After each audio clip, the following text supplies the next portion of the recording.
Estamos ahora en esta serie, navegando los conflictos familiares. Y hoy día, el pasaje bíblico está en Génesis, capítulo 4, versos 1 al 12. Y es el título de hoy, Caín y Abel, responsabilidad familiar. Responsabilidad familiar. ¿Dónde se origina el propósito de la familia? Vamos a ver.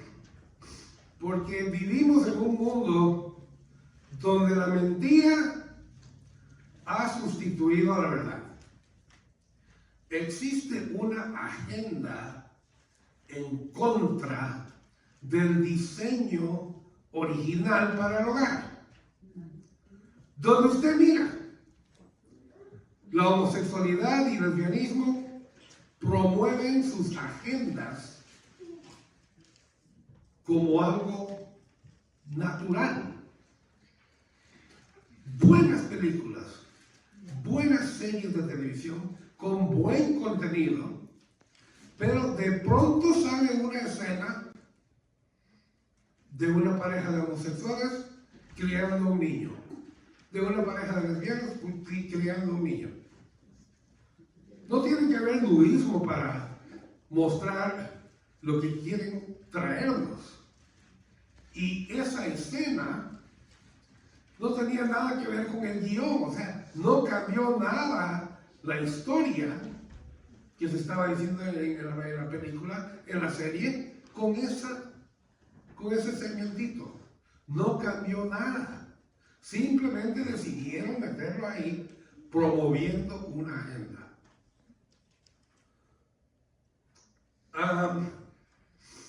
Incluso los anuncios comerciales tienen que estar dirigidos muchas veces a ese segmento. ¿Por qué? Porque ellos consumen también, ellos compran, entonces hay que venderles y hay que caerles bien. La familia no es una invención humana. La familia es una institución que Dios creó con propósitos específicos y reglas claras. El mundo hoy sí se resiste en aceptar que la familia, como Dios la diseñó, es la principal escuela donde generación tras generación debe aprender valores y principios de sabiduría y la moral que le guiará.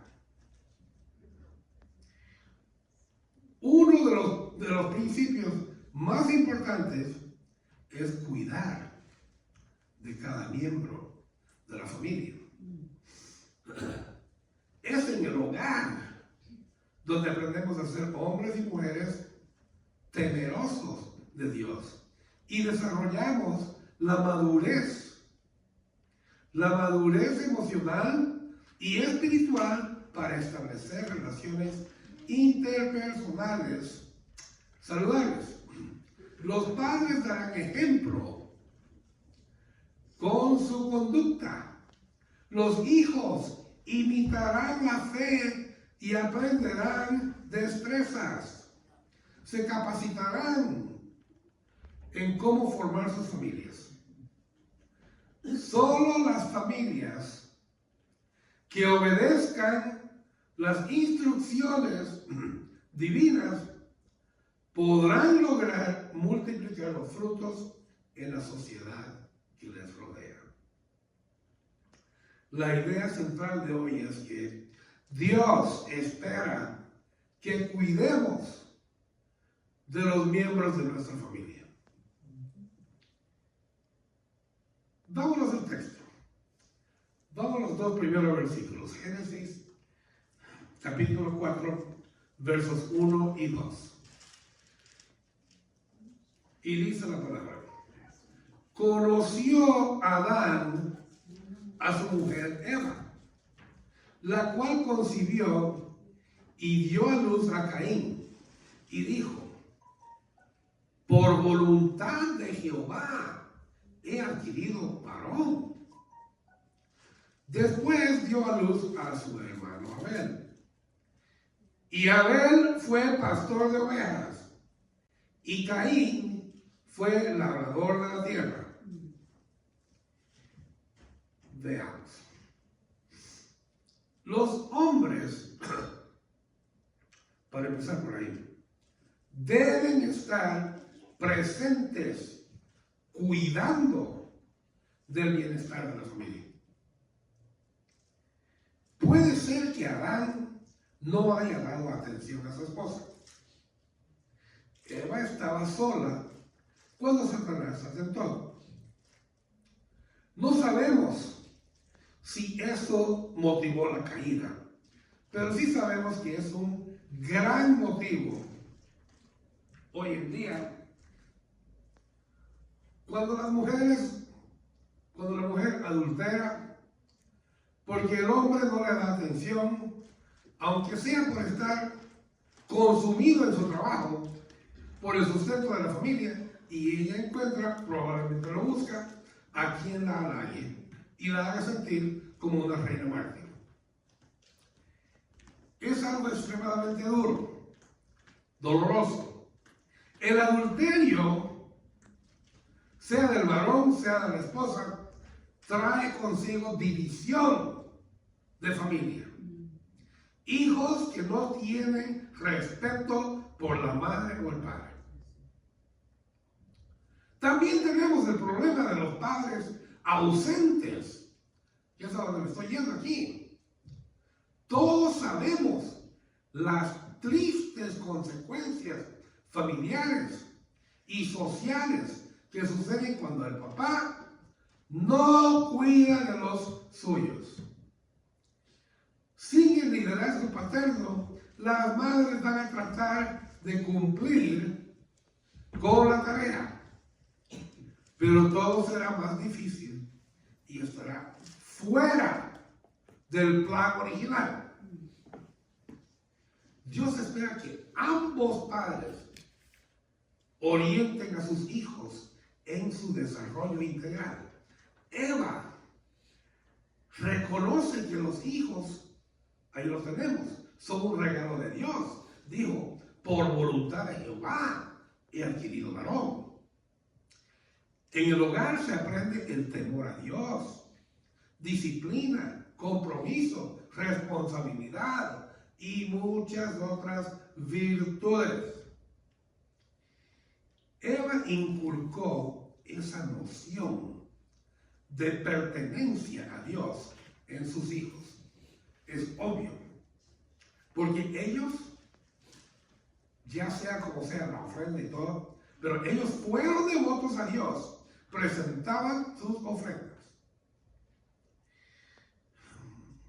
También se puede concluir que aprendieron de su padre la labor de agricultor y ganadero, ya que representan el trabajo que Adán recibió de Dios. Anótelo en Génesis 1, 29 y 30. Para que los hijos prosperen, los padres deben motivarlos y orientarlos en cada aspecto de sus vidas. Esa no es una responsabilidad de la escuela o la iglesia. Esa no es una responsabilidad de la escuela o de la iglesia. Lamentablemente son muchas más las parejas que equivocadamente consideran a la escuela como el primer y principal lugar de aprendizaje. Dios espera que los hermanos se cuiden mutuamente y que no compitan entre sí. Y eso nace muchas veces ¿de quién? de los padres, como vimos en la lección sobre Esaú y Jacob. ¿Correcto? Y esos fueron los padres que inculcaron eso. Y aunque los hijos sean del mismo padre y madre, por lo general hay grandes diferencias entre ellos, de carácter y personalidad. Caín escogió la agricultura, que requiere trabajo físico intenso. ¿Alguien ha sembrado alguna vez surcos así en un campo? Yo sí, tuve la oportunidad. Un campo que tiene por lo menos una hectárea, tiene algo así como unos 250 a 300 surcos, de ir y volver por el otro, ir y volver sembrando. No aguanté más que 5. No aguanté más 5. ¿Ya? Es algo intenso. Y no solo eso, está el estrés, porque esto requiere de las estaciones, el viento y la lluvia. Yo lo veía a mi tío preocupadísimo cuando no llovía. Mientras que Abel escogió la tarea de domesticar animales y sacar provecho de ellos. Pero la guía de los padres es la que ayuda a evitar la competencia entre los hermanos. Cuando no están los padres inculcando, después no nos sorprendamos, 35 años y siguen metidos en la casa. Nunca salieron. No nos sorprendamos. Son los padres que tienen que estar encima. ¿Ya? Y diciéndoles, oye, te quiero, pero ya es hora que te vayas. ¿Ya? Pero 35 años, 39 años y siguen en la casa. Y después se quejan de que no hay estacionamiento porque se compraron sus carros también ellos y de pronto una casa donde había 2 carros ahora tiene 5 y 6. ¿Ya? O sea, está fuera del plan original. ¿Ya? Entonces, Caín, como hermano mayor, debió cuidar de su hermano. No debió haber tenido envidia. Algo tan elemental que se refleja en el versículo 4:9. Ahí vamos a llegar en un momento. Muchos padres no participan en el momento de evitar los malos sentimientos entre los hermanos. Entonces tenemos que los hombres deben estar presentes. Dios espera que ambos padres orienten a sus hijos en su desarrollo integral. Dentro del hogar se aprende disciplina, compromiso, responsabilidad, respeto a Dios y otras virtudes. Sin la orientación paterna, los hijos no pueden, sino van a naufragar en la vida. Ahora en los siguientes versos vamos a ver lo que puede pasar cuando los miembros de la familia no se cuidan correctamente. Vámonos a los versos 3 al 7. Génesis 4, 3 al 7. Y aconteció, andando el tiempo, que Caín trajo del fruto de la tierra una ofrenda a Jehová.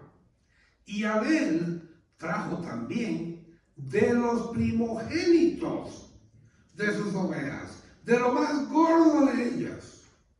Y miró Jehová con agrado a Abel y a su ofrenda, pero no miró con agrado a Caín y a la ofrenda suya.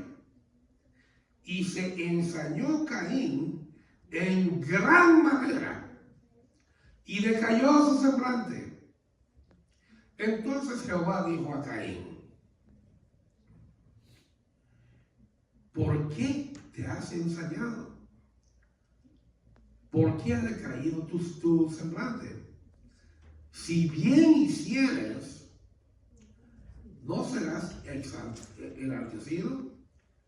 Y si no hicieres bien, el pecado está a la puerta. Con todo esto, a ti será su deseo y tú te enseñorearás de él. Esta última frase siempre la he meditado en ella. Pero esta última frase significa que si una persona se niega a permitir que Dios establezca lo que es correcto e incorrecto en su vida, está en camino de caer en el pecado. El pecado está a la puerta. El pecado es la transgresión de la ley y puede distorsionar los corazones y obstruir la visión de Dios y alejar a las personas de Él. Muchas personas al pecar no tienen humildad y dicen: bueno, no hay nadie que me diga a mí lo que yo tengo que hacer. Y se alejan. Todos hemos oído la historia de Caín y Abel. Yo he oído a algunos afirmar que Dios prefería la ofrenda del animal primogénito a la ofrenda de la cosecha. Eso no es correcto. No es cierto. Este pasaje más bien se esfuerza en describir la ofrenda y el escenario. Dios ordena a su pueblo que traigan ofrendas de la cosecha y del ganado. Vea Levítico 6. Más bien se trata del corazón de quien hace la ofrenda. Una ofrenda no debe traerse con la intención de querer recibir bendición. Lo siento. La ofrenda se trae con el corazón sabiendo que lo que traemos no nos pertenece, es de Él y nunca nos va a pertenecer a nosotros. ¿Ya? En ningún momento fue nuestro. Le traemos al Señor una parte de lo que Él nos ha permitido administrar. Ya en este trayecto, en este mundo, para la honra y gloria de Él. Aceptamos la parte que necesitamos para subsistir y le traemos el resto, sea el 10% o no. La idea de ser rico debe ser repulsiva. Es el mismo concepto de haber querido quedarme durante el éxodo con más maná de lo que necesitaba para el día. ¿Qué le iba a pasar al resto? Lo que no necesitaba. Se iba a gusanar. Es el mismo concepto. No entiendo por qué cristianos que creen y estudian la Biblia no entienden ese concepto. Pero volvamos al texto. La clara diferencia está en el cómo de la ofrenda. Caín trajo parte de su cosecha. La mejor impresión que yo tengo de esta ofrenda de Caín es que se lo dio a Dios como se da una propina, con la idea: sé que tengo que traerte algo para que me trates bien la siguiente vez que yo venga. Le trajo algo. Abel trajo lo más gordo de los primogénitos de su rebaño. ¿Ya? El Señor miró la ofrenda de Abel con buenos ojos. Así que no es que Dios aceptara a uno y rechazara al otro. Simplemente tuvo más consideración por uno que por el otro. Nada más. Dios responde a Caín con una pregunta retórica, como se le hizo a Adán en el huerto. El versículo 7 no es una condena, sino un desafío. Le está diciendo, tienes la elección de qué hacer a continuación. ¿Tomarás la decisión correcta? Eso le está preguntando el Señor. Una manera de cuidarse mutuamente entre hermanos de la iglesia, entre hermanos de sangre, es animar a otros a presentar ofrenda a Dios en sus vidas. Este es uno de los de los mejores consejos que puede dar a alguien. Y no tiene que ser monetaria. Puede tener alguna habilidad para hacer algo, ya que se necesita hacer. ¿Ya? Póngaselo en los pies del Señor. El Señor no quiere siempre habilidad, quiere disponibilidad. Entonces tráigale al Señor su disponibilidad, tráigale al Señor de sus bienes. Entonces, es preciso que toda familia saludable entienda que existe la responsabilidad de respetar y honrar al diseñador y creador del universo. El hecho que no lo está viendo no significa que no está ahí. Si cada miembro tiene una conducta enfocada en obedecer a Dios, ese es el enfoque, en obedecer a Dios, y no vivir bajo los impulsos y emociones reaccionando ante las distintas circunstancias de la vida, se crea un ambiente seguro y estable que reduce el conflicto familiar. En la familia, todos deben reconocer esto, todos, que es Dios quien aprueba o reprueba las acciones de cada persona. Y no nuestras opiniones. No es nuestra opinión, no cuenta para nada ahí. O sea, cuando le dan la opinión, yo pregunto, ¿y de qué documento que tomó casi 2000 años escribirlo, te sacaste esa información? Ok, yo la estoy sacando de aquí. ¿Ya? Entonces, cuando procuramos sanar o evitar un conflicto familiar, todos debemos entender que Dios es quien califica justamente el comportamiento humano y no otro humano. Así como Dios aprobó la ofrenda de Abel y no miró con tan buenos ojos la de Caín, Dios también conoce las intenciones de cada corazón y las razones por las que cada uno actúa de una determinada manera, desde quién va a la iglesia y por qué. Abel le ofreció lo mejor a Dios, mientras que al parecer Caín no hizo lo mismo. Si no permitimos que sea Dios quien nos califica, serán las opiniones, preferencias, juicios e ideas personales con las que se intentará reconciliar la diferencia. Pero como se trata de un asunto subjetivo, el conflicto se irá intensificando en lugar de resolverse.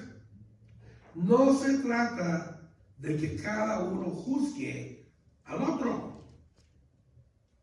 El juicio humano es falible. Se trata de un llamado de alerta, utilizando el criterio para corregir el error. Pedir la dirección del Espíritu Santo en todo. Hermanos, nada ha cambiado. O sea, nada es nuevo hoy en día y nada es antiguo de entonces. O sea, nada ha cambiado.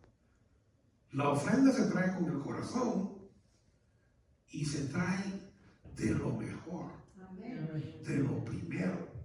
De ahí se trae la ofrenda. ¿Ya? No se trae la sobrita. O sea, si una persona no da todo lo que puede porque tiene que consumir un Starbucks de $7 diario, 7 por 3, 21, son $210 en Starbucks. Ya podría tal vez tomar día por medio. El pecado se manifiesta cuando permitimos que el egoísmo, ahí venía, dirija nuestro comportamiento. La principal fuente de conflicto es el egoísmo, por lo que debe evitarse. El pecado conlleva situaciones incómodas. Por ejemplo, en los versos que estamos estudiando, vemos cómo Caín se amarga, ¿ya? Y entristece al observar que su ofrenda no fue del agrado de Dios. Y es que cuando no controlamos las emociones, nos dejamos mover por ellas. Por eso debemos controlarlas. Siempre terminaremos pecando, es decir, actuando por impulso, con estados de ánimo fluctuantes y en conflicto con quienes comparten nuestra vida, nuestra fe. El egoísmo, ¿cómo se apacigua? Con la humildad. El egoísmo se apacigua con la humildad. Y esta es producto de una comprensión correcta de los valores que Dios establece. Es simple. Él es Dios y no yo. Entonces tengo que actuar de la forma que Él dice, no de la forma que yo quiero. Entonces es indispensable que cada miembro de la familia cultive una devoción a Dios que le permita mantener la humildad para ser sensible a las necesidades de los demás. Solo Dios sabe lo egoísta que yo fui hasta mis 40 años. Solo el Señor lo sabe. En la familia, todos deben reconocer que es Dios quien aprueba o reprueba las acciones de cada persona. El código ético y moral por el cual se debe regir cada persona y el cual servirá de criterio de calificación, viene de Dios en su palabra. Lo va a encontrar ahí. Tal vez no le guste, pero lo va a encontrar ahí y eso va a ser el código por el cual uno debe regirse. Ser aprobado por Dios es la meta. El pecado se manifiesta cuando permitimos que el egoísmo dirija nuestro comportamiento. La cura contra el egoísmo es rendirse a Dios en humildad. Simple. Podemos regirnos, perdón, someternos a Dios en humildad. Ahora, en estos versos siguientes, los finales, veremos cómo los pecados del egoísmo y la envidia son la razón principal para los conflictos familiares. ¿Por qué creen que lo puso Dios primero en su libro ahí? Génesis capítulo 4, versos 8 al 12. Y dijo Caín a su hermano Abel: salgamos al campo. Y aconteció que estando ellos en el campo, Caín se levantó contra su hermano Abel y lo mató. Mató a su hermano. Y Jehová dijo a Caín: ¿dónde está Abel, tu hermano? Y él respondió: no sé, ¿soy yo acaso guarda de mi hermano? Y él le dijo: ¿qué has hecho? La voz de la sangre de tu hermano clama a mí desde la tierra. Ahora pues, maldito seas tú de la tierra que abrió su boca para recibir de tu mano la sangre de tu hermano. Cuando labres la tierra, no te volverá a dar su fuerza, y errante y extranjero serás en la tierra. En este pasaje, Dios pronuncia una maldición sobre Caín y la tierra en respuesta a su pecado y rebelión. La maldición dice que la tierra no volverá a dar su fuerza cuando Caín la labre, y él será errante y extranjero en la tierra. Más adelante Caín le dijo a Dios que el castigo era más de lo que podía soportar. Le dijo que lo condenaba a vivir en la tierra como un vagabundo, escondiéndose de Dios y temiendo que cualquiera que lo encontrara lo matase. Debemos mantener que los corazones libres de resentimiento y otras emociones que desencadenan odio, rebeldía y consecuencias dolorosas para la familia. Debemos procurar no tener conflictos sin resolver. No debemos de tener conflictos sin resolver, ya que estos desencadenan la violencia. Después que Dios no vio con buenos ojos la ofrenda de Caín, en vez de presentar una nueva ofrenda, simplemente se llenó de frustración y envidia y asesinó a su hermano. En el Nuevo Testamento, Pablo nos dice en Efesios 4, verso 26, airaos, pero no pequéis. No se ponga el sol sobre vuestro enojo, ni deis lugar al diablo.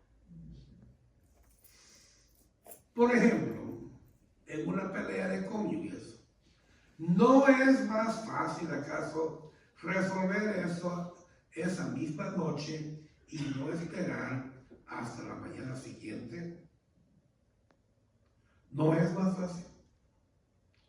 La mañana siguiente, si es que no resolvieron, la señora se va a levantar 10 minutos antes, va a tener el desayuno listo, sí, pero va a estar frío.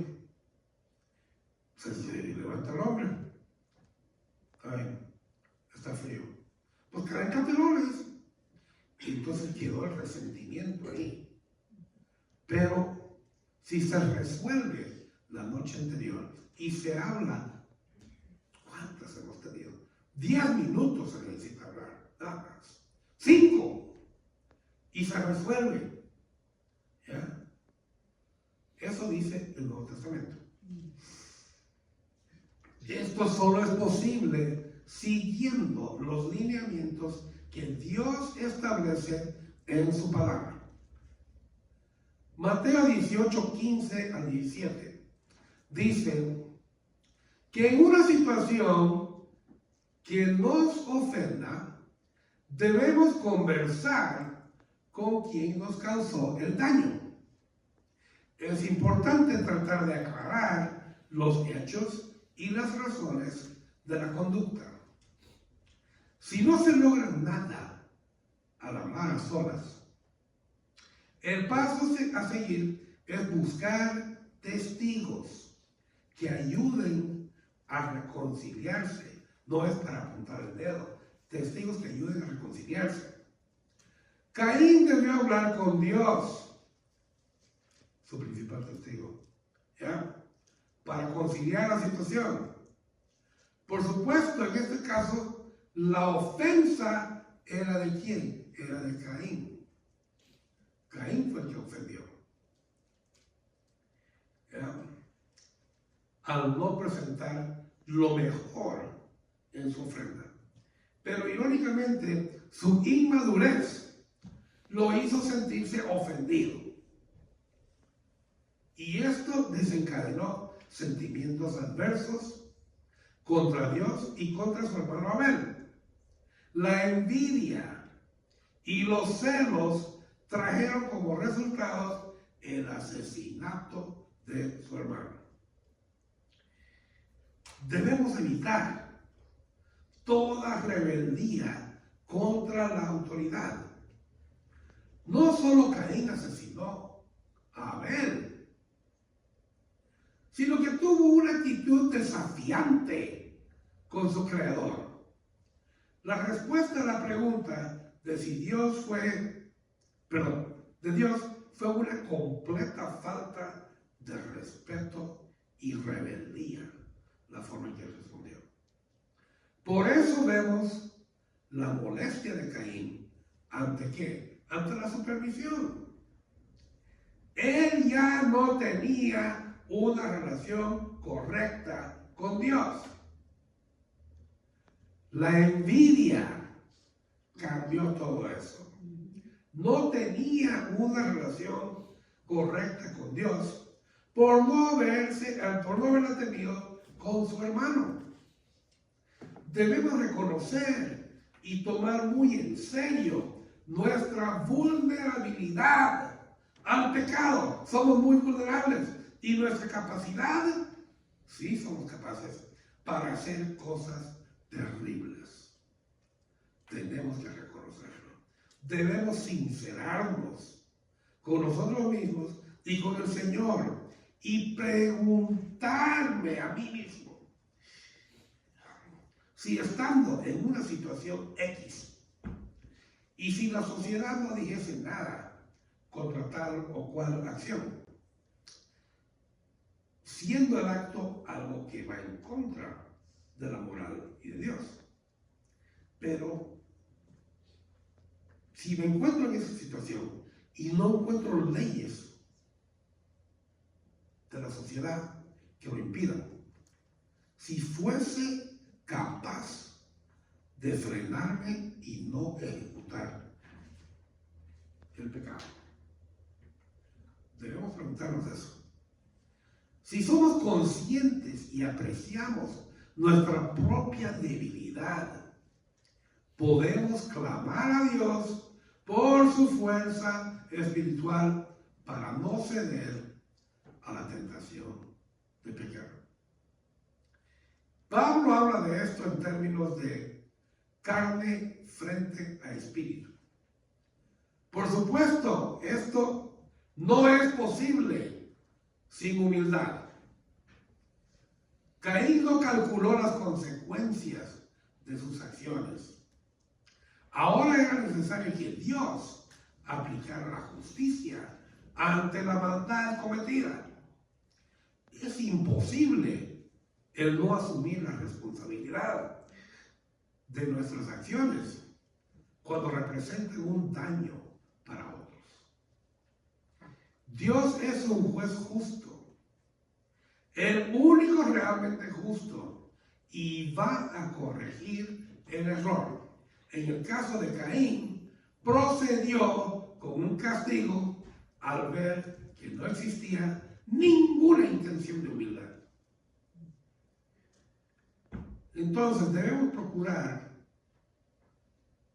no tener conflictos sin resolver, ya que estos desencadenan violencia, que es el resultado de un proceso interno donde se permite que las emociones ahoguen el juicio.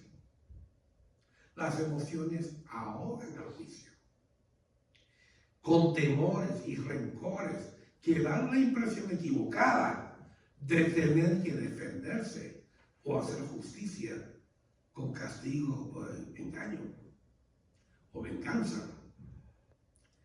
Los conflictos siempre traerán consecuencias. Escuchen, los conflictos siempre traerán consecuencias.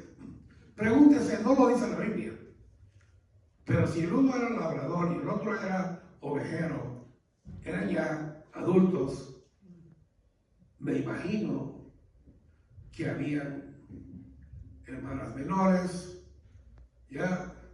Entonces me pregunto, ¿dejó viuda y huérfanos? A ver, yo pienso que sí, es lo más probable. Debemos entender que el pecado costará más de lo que calculamos y nos llevará más lejos de lo que imaginamos. Caín terminó siendo un asesino. Recibió una maldición de parte de Dios. Su corazón se llenó de temor y fue desterrado de su hogar. Consecuencias. Pidamos al Espíritu Santo que nos muestre cómo resolver los conflictos a tiempo, que nos arme del amor necesario de pedir perdón en el momento apropiado. Confesemos, dediquemos un tiempo a solas con Dios y confiésele su egoísmo. Pídale al Espíritu Santo que le haga ver sus propios errores. La humildad es la mejor opción. Reconcíliese, busque las oportunidades para hacer las paces. E interceda.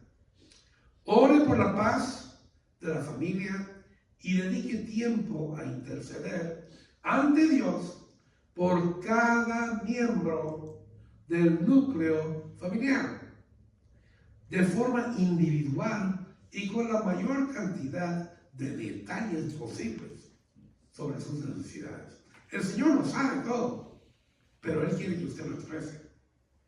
Conclusión. Los conflictos entre familia ocurren cuando los intereses de dos o más personas son distintos. Entonces se debe buscar un acuerdo.